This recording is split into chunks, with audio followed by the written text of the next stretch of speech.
faddalallahu bil mal wal khuluq fanzur ila man asfala minka. Kalau kau lihat ada orang dilebihkan Allah hartanya, kedudukannya, ketampanannya, kesehatannya, fasilitas hidupnya, apalah dia lebih dari kita, maka tundukkan pandangan kau, lihat wong yang lebih kurang dari kau, kata Rasulullah. Unzur ila man asfala minka. Kalau gitu kalau tunduk, ya Allah, ini jauh lebih beruntung, jauh lebih nikmat, jauh lebih bersyukur harus dibandingkan mereka yang Masya Allah. Ya, tadi kami baru ditelepon oleh kawan kita. Nah, bernapas kita tadi telepon, kita doa ke mudah-mudahan anaknya sehat walafiat. Ahmad Fikri Zakaria namanya. Anaknya sudah 3 minggu di rumah sakit, dibantu dengan oksigen. Entah mungkin ini pakai BPJS barangkali, Allah alam. Akhirnya disuruh balik, ngawat tabung oksigen itu 2 jam habis, paksa nanti lagi meli, ya, meli itu. Itu sekarang Allah nikmat. Nah, naik nafas beribu kali sehari, tak mahal, gratis, ya Allah. Dia harus bayar.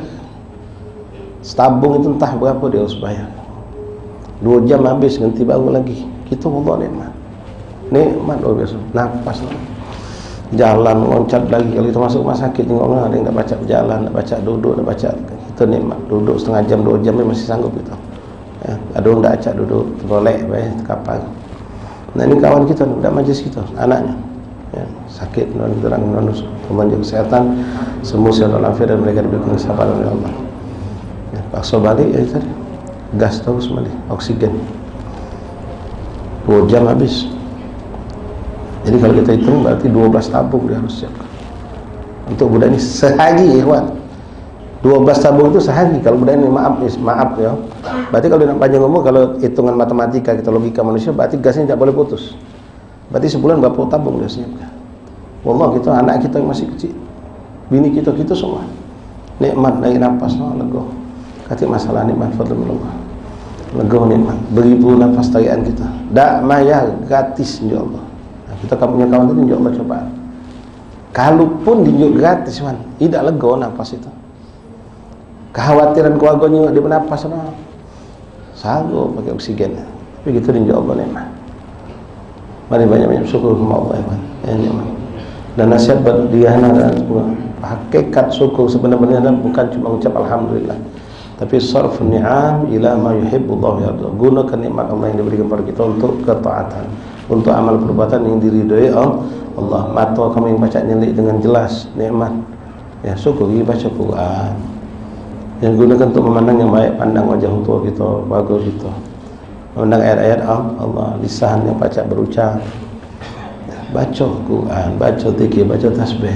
Gunakan badan sehat apalagi yang masih muda kita ni, gagah. Seringlah datang ke tempat-tempat yang mulia yang baik, hadiri majlis taklim, hadiri solat berjamaah, mumpung Allah juga masih sehat.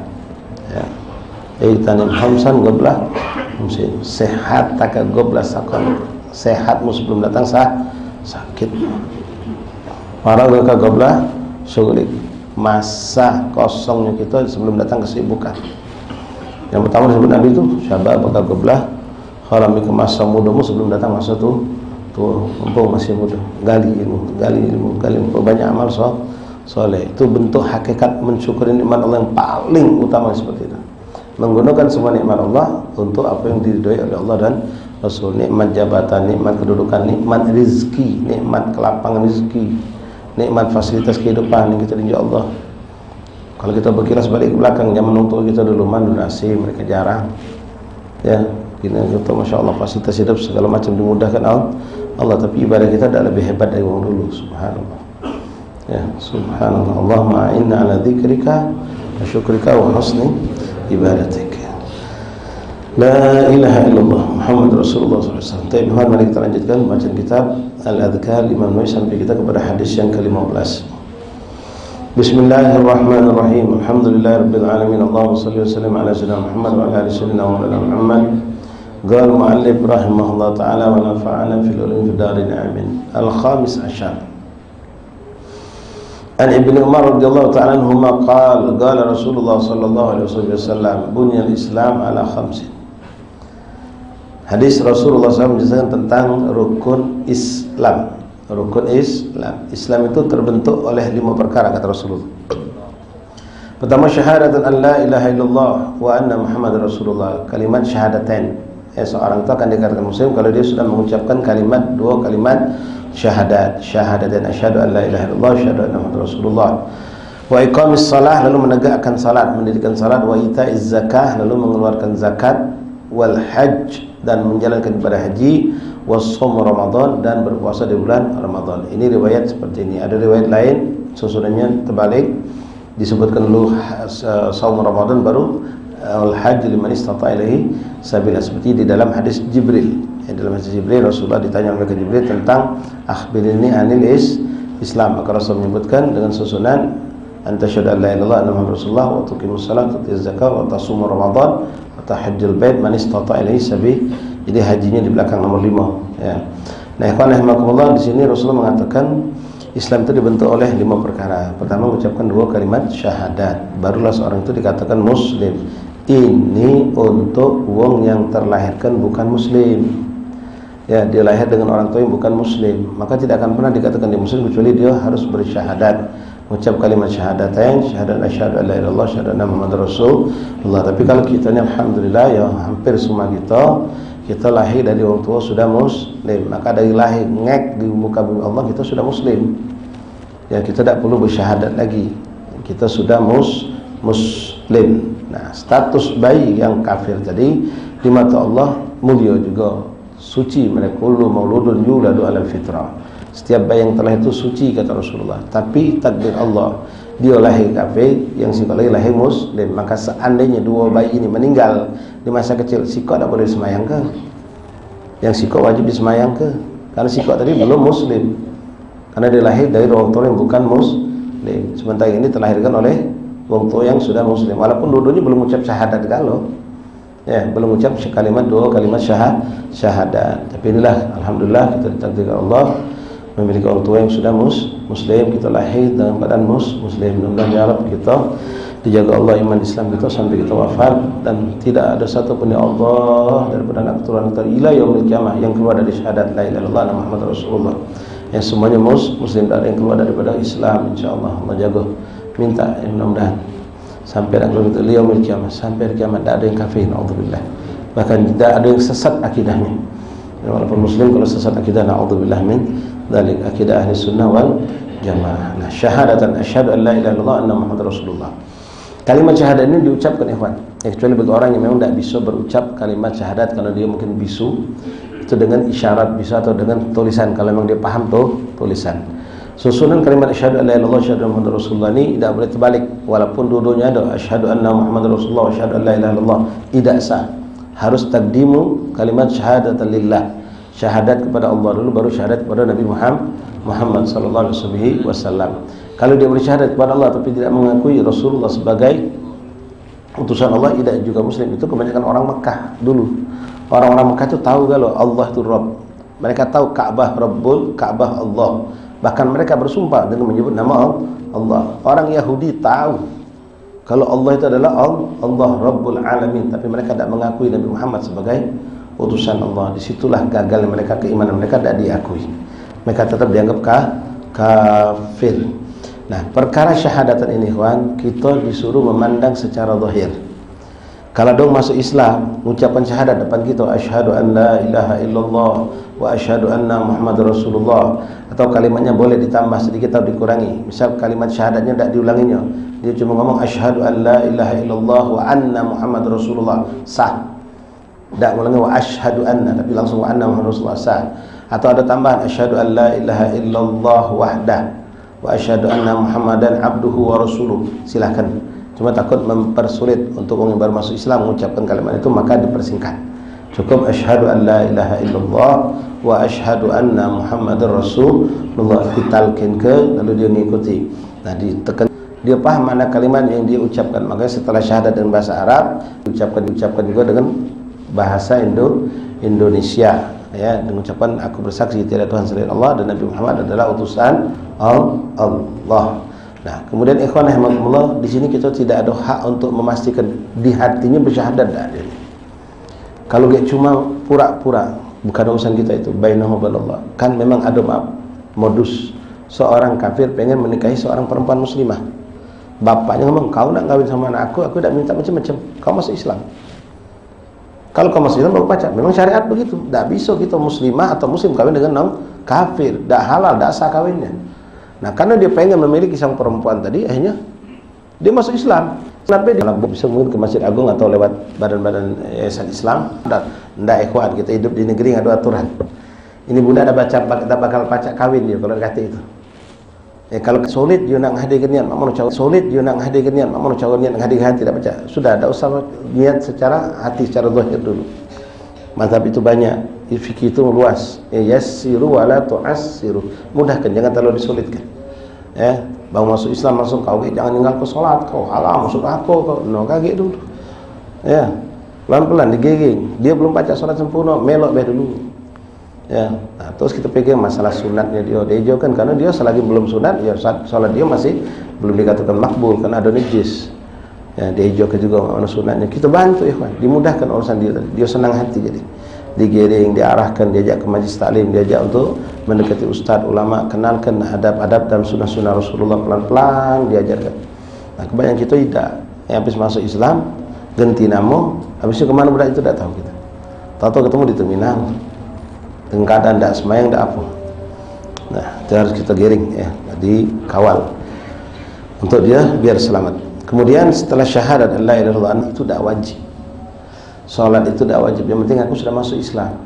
Belum dikatakan muslim, dia masih kafir dia. Masih kafir walaupun sudah bersyahadat. Ngapa? Dia wajib juga. Kan ini Rasul ngomong limonya harus ada galau. Meyakinkan bahwasanya salat 5 waktu itu wajib. Nah, beda nanti orang yang dia mengatakan salat itu wajib, tapi aku tahu salat wajib, tapi urusan aku nak sembahyang tidak, bukan urusan kamu. Urusan aku sama Tuhan. Nah, orang ini tidak murtad tapi fasik. Perlu disuruh taubat. Dikerasi. Bangsa negeri kita berjalan dengan ajaran Islam itu perlu disanksi berat itu. Dipaksa untuk sholat. Kalau dia gagal bisa dihukum sampai memati. Sholat. Dia ngaku dia syahadat sudah. Lalu dia mengatakan sholat itu wajib, tapi zakat tidak wajib jadi dia. Sama, belum muslim dia. Dari 5 ini dia harus meyakini semua itu adalah wajib. Perkara nanti dia melakukan tidak, itu dia tetap dikatakan muslim. Yang penting dia masih meyakinkan bahwasanya haji itu wajib bagi yang mampu, puasa itu wajib Ramadan, zakat itu wajib, kemudian sholat wajib. Perkara dia tidak melakukan, maka orang ini naudzubillah dikatakan orang fasik. Naudzubillah min dzalik. Jadi kita suruh dia untuk sholat. Wassalah wa ita'iz zakat wal hajj was-shaum Ramadan. Rawahu Imam Bukhari wal Muslim. Syahadat, 5 perkara. Nah, ini yang perlu kita pelajari dalam syariat Islam, ikhwan, dari urusan ini. Inilah yang paling pokok dipelajari oleh seorang muslim. Pertama setelah dia masuk Islam, urusan sholat dulu. Ya, itu harus meluangkan waktu untuk belajar. Harus belajar, meluangkan waktu untuk belajar. Tidak ada ustaz di Palembang, kita datang dari luar. Tidak pacak datang, kita yang mentu nyari ilmu itu. Kalau memang sampai tidak katik dan mengajari sholat wajib. Nah, kalau puasa boleh ditunda, mendekati bulan puasa baru kita belajar, tak apa-apa. Zakat pun sama, haji juga sama. Tapi kalau sholat, hari ini masuk Islam, hari ini kan sudah dituntut untuk melakukan sholat wajib hukumnya, tak boleh ditunda-tunda, wajib. Apapun yang berhubungan dengan sholat itu kan luas, nanti berhubungan juga dengan nanti nutup aurat, kita harus tahu, berhubungan dengan air yang kita gunakan untuk wudu, berhubungan untuk baca Quran sudah lancar. Bahkan kita teruskan dia ngajar dengan tangan kita sendiri ahsan, dengan guru boleh untuk mendalami bacaan Al-Quran. Kalau bisa insyaAllah dengan izin Allah anak kita kelas 3, kelas 2 itu sudah bisa ngatam ke Quran di luar Ramadan. Jadi Ramadan juga motivasi baca hatam 2 kali juga dia. Itu apa? Seperti itu. Yaitu bahkan infak seperti itu di jalan Allah. Tapi hadis berikutnya Sadis Asyar. Hadis yang ke-16. An Ibnu Abbas radhiyallahu ta'ala anhuma anna Rasulullah sallallahu alaihi wasallam la ilaha illallah astagfirullah. Mudah-mudahan selamat ya. Ini terkenang ada kejadian masalah tadi, masalah wong kawin masuk Islam tadi. Nah, ini kejadian benar. Ya. Jadi ada kawan ya, anak kenal keluarganya. Ini dari keluarganya yang nanya kami gara-gara waktu itu ini sosok seorang kawan kita ini nanya apa hukumnya kita salaman dengan keponakan kita tapi kafir, batal wudhu dah. ponaan kita tapi kafir. Ya, betino keponakan kita kafir, batal wudu tidak. Nah, dalam masalah mahram kan lintas agama. Kalau memang itu status yang nasabnya adalah keponakan kita, tidak batal wudu. Tidak batal wudu, ponaan dan keponaan tetap. Jadi ini ada kasus ya, nasallahu alaihi, hati-hati mudah-mudahan jangan sampai terjadi. Jadi ada seorang laki-laki ini, masya Allah, dia kuliah, lalu dia masya Allah dengan pendidikannya sambil dia begawi. Nah, lalu dia tadi itu tertarik dengan seorang perempuan, istilahnya pacaran lah sudah. Ya masya Allah, cinta, saling cinta. Cuma perempuan ini kafirah. Biasa kan betinanya muslim, ini kebaliknya. Si betina ini kafir. Betina ini kafir, subhanallah, dari keluarga pastor pula. Tidak tanggung-tanggung. Keluarganya banyak tokoh-tokoh agama di Kristen itu. Jadi karena cinta tadi, subhanallah, budak betina ini rela untuk pindah agama, masuk Islam. Alhamdulillah masuk Islam. Masuk Islam. Pas masuk Islam tadi itu sampailah punya anak. Setelah tadi anak tadi ada yang betina, ada yang lanang. Begitu anak ini meranjak dewasa, belum besar, masih sekolah SMP, SMA, ada yang SD. Subhanallah, kawan kita ini meninggal. Yang lanang ini meninggal. Begitu meninggal, ekonominya goncang. Ya kita paham, orang Kristen, orang Islam asli beda aja masuk Kristen kan. Ya dengan menyosialisasi mereka. Jadi jingoknya, ini ponakannya dalam goyang, cepat ditariknya oleh mamang-mamang yang tadi Kristen. Ditariknya, diajaknya, diinjoknya, akhirnya subhanallah, Allah pindah agama kalau. Balik jadi Kristen kalau. Si betina tadi yang sudah masuk Islam balik Kristen, anak-anaknya pun melok Kristen. Anak-anaknya pun melok Kristen. Subhanallah, tapi silaturahmi masih jalan dia nih. Sama yang kawan kita tadi, mamang itu dulu yang meninggal tadi kan. Itu dia nanya, anaknya bingung dalam urusan ekonomi, dia juga maaf kurang mendidik agama kepada anak bininya. Langsung dididiknya dengan benar-benar, mungkin anak bini masih kuat bertahan dengan agama tersebut. Ya gedor Allah. Ya mudah-mudahan Allah tetap beri hidayah kepada mereka insyaallah. Masih hidup ya Pak. Bini ini masih hidup. Anaknya meninggal sih kok, sekarang masih hidup. Kita doakan Allah memberi hidayah. Ya Allah tarik lagi dalam Islam insyaallah. Kita lanjut ikhwan rahimakumullah. As-sadis asyar an Ibnu Abbas radhiyallahu ta'ala anhuma anna Rasulullah sallallahu alaihi wasallam qala law yu'tan nas, minta contoh tanah di tanah saking mahalnya tadi itu. Oh, dulu tak berharga. Begitu berharga mulai saling caplok, saling. Nah, dalam hukum syariat ada ini. Seorang boleh saja mengaku itu milik dia, tapi dia ada bukti. Ya, sekarang ya buktinya sendiri kan repot juga gitu. Bisa dibikin kalau. Ya, kadang-kadang menyedihkan, banyak kasus di daerah Lebak itu ada wong asli sana. Wong itu hidup 80 tahun, dia yang muka lahan, cuma dia ini tidak pintar. Wong polos-polos wong kampung. Jadi dia ngelola hidup semua, tidak pernah dia pikir amat sertifikat. Zaman dulu memang itu namanya Ihya Al-Mawad. Negeri yang kosong, tidak ada yang ngelola, dia boleh ngelolanya. Ya, mematok tanah untuk yang dia butuh, itu ada dalam syariat juga, ada dalam Islam Ihya Al-Mawad, bukan Ihya Amwad, Mawad. Daerah kosong itu ada aturannya, kalau boleh kita kelola, bisa kita gunakan, bisa kita miliki, ada yang tidak bisa miliki tapi milik negara bisa kita kelola baik. Ini kezaliman, silahkan berbuat zalim, Allah tidak bakal diam. Ya Allah bakal balas. Di dunia dibalas Allah, di alam barzah dibalas Allah, di yaumul kiamah lebih lagi. Ya. Sejengkal baik kata Rasulullah, kau ngembek ngesek ke patok, sejengkal baik kau bakal dipentung oleh malaikat, pendam sampai 7 lapis bumi. Azab itu akan Allah ditimbul lagi, dipentung oleh malaikat. Sejengkal itu, syiber, mana ngembek semeter. Menembak sehektar atau sekapling, gesek patok. Hati-hati kan. Nah di sini walakin bayyina ala mudda'i wal yamin ala man angkara. Maka di sini adanya harus bukti kata Rasulullah. Yang ngakok itu harus buktinya mana? Kalau memang ini tanah kau, ini rumah kau, ini barang milik kau.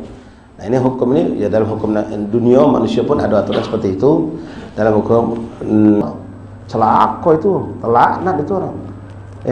Atau bukan dari segi jumlah dia bohong, bukan 10 juta, cuma 2 juta, katakannya 10 juta.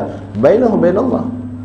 Abah memang ngomong ada hutang sama antum, tapi cuma 2 juta, bukan 10 juta. Tidak, 10 juta abah kamu punya hutang tuh. Bukan 2 juta, 2 juta itu yang pertama. Dia ada ngembek lagi sekarang. Ada buktinya tak? Ada buktinya tak? Suratnya, keterangannya. Kalau dia dulu saksinya ada, cuma lah amalhum, tidak baca. Ujung-ujungnya minta maaf, kami tidak punya duit. Ini kejadian ya kawan, kejadian di Palembang kejadian. Kebetulan kami tidak punya duit. Nah nanti tidak baca, jadi minta maaf. Kami galak usahakan, tapi pastikan kalau memang ini utang benar. Bani tidak bersumpah. Kalau abah kami memang punya utang 10 juta, bukan 2 juta. Aku dah kalah bersumpah. Sudah, kalau tak bersumpah tak pacak tuntut. Kata Abah, Bapak pernah ngomong sudah selesai. Dah, aku tak pernah ngomong. Bukti tak katik, tertulis tak katik. Akhirnya jadi kasus, jadi perkara. Balik tadi. Ketika tidak ada bukti, maka untuk mengesahkan ini siapa yang berani tak bersumpah. Kalau memang utang Abah masih ada 10 juta itu. Kalau dia berani bersumpah, dan dia berani bersumpah kalau dia tidak pernah mengikhlaskan sisa 10 juta, ya sudah, kita bayar 10 juta tadi. Dia selamat, abang kita di kuburan. Ya, kalau tidak, na'udzubillah. Rasulullah SAW, hati-hati ikhwan, maaf, hati-hati, jangan gampang urusan utang. Rasulullah SAW tidak mau menyolatkan jenazah orang yang masih punya utang. Bukan berarti tidak disolatkan, bukan berarti tidak disolatkan oleh sahabat. Tapi keberuntungan disolatkan oleh Rasulullah tentu tidak sebanding dengan 1000 sahabat menyolatkan. Di depan hukum negara ini pakai. Ya, banyak kejadian ikhwan. Antara dulu kita sama berdulu. Ya, anak berdagang sama Mialwi. Sama bagang di toko. Di toko tu bagang. Muka usaha ni bagang. Subhanallah, kebetulan anak usaha jualan anak tidak begitu laku. Mialwi laku. Hanya anak minjem duit sama Mialwi, minjem duit terus sampai utang anak sama Mialwi ni seharga jatah anak terhadap toko tadi. Jadi anak ngomong, sudahlah Wi, aku dah pacak melunasi utang ni, embeklah kau toko ini. Jatah aku, embeklah kau toko ini. Cuma lewat lisan bae ngomong ini. Anak-anak tak tahu. Ini kejadian di Palembang. Ya. Toko ni warisan kami berdua dari abah misalnya. Jadi makilah toko tadi berdagang, kami ahli berdagang dan dagangnya, dagang toko tadi. Subhanallah, dagangannya tidak maju-maju. Termakan di modal, habis duit, minjem duit, buat modal lagi, habis duit, minjem modal lagi. Beliau dah ketika kita bertahan dengan tidak, sudah abang kamu punya utang, kebetulan catatan hilang pula misalnya. Ya, catatan utang-utang hilang atau sebagai tak katik. Kami ahli paksa harus demi Allah. Anak bersumpah demi Allah. Tak usah perlu tambah nama demi Allah dan Rasul, tak perlu. Demi Allah boleh cukup. Bahwasanya abah kamu tu punya utang. Hutangnya sekian banyak, seharga daripada separuh harga toko. Dan abah kamu sudah mengikhlaskan sebagai bayaran hutang itu, toko ini diinjak-injak pada anak. Kalau beliau berani bersumpah, sudah. Anak turunan anak tak boleh menuntut lagi, sudah. Ternyata ada tipu muslihat di situ, ada bohong. Ya bainahu dan Allah, na'udzubillah min dzalik. Jadi hati-hati. Itu dalam syariat Islam kata Rasulullah SAW. Sudah aku lunas. Belum, baru 9. Sudah aku telah lunas. Ngotot. Katik kau 9. Katik, buktinya dah katik. Kalau memang 10 kali kau sudah main dah katik, aku sudah. Ngotot orang tadi. Sampai akhirnya ribut-ribut. Kalau kau memang tak percaya, aku sudah mayar yang 10 lah lunas. Aku berani sumpah, aku berani mijak Quran. Wuis. Aku berani sumpah, berani mijak aku Quran. Pas langsung digocong orang dia. Tapu. Gila kau ni. Nah, ucapan ini keluar sudah dari Islam, ya kawan. Walaupun belum dilakukannya. Aku berani mijak aku Quran. Keluar dari Islam. Na'udzubillah min. Walaupun belum digawekannya. Banyak kalimat-kalimat yang kadang-kadang kita tak sadar itu keluar dari Islam.